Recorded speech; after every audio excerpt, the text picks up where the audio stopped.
сізге берген гонорар? Жаңа сіз айтып тұрған сен қорқақсың дейтін әннің қаламақысына мен 20 мың теңге алғам. 20 мың теңгеге жазғам. Нұрболат Абдуллинге? Иә. 20 мың теңгеге? Иә.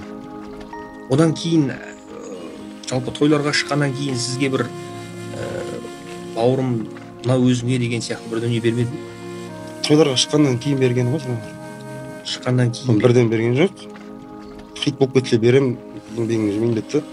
Хит болғаннан кейін өзі хабарласып берген ақшасы. Қандай күйде болдыңыз? Жыладым. Жыладыңыз? Иә. Өкініш өзекті өрте ма?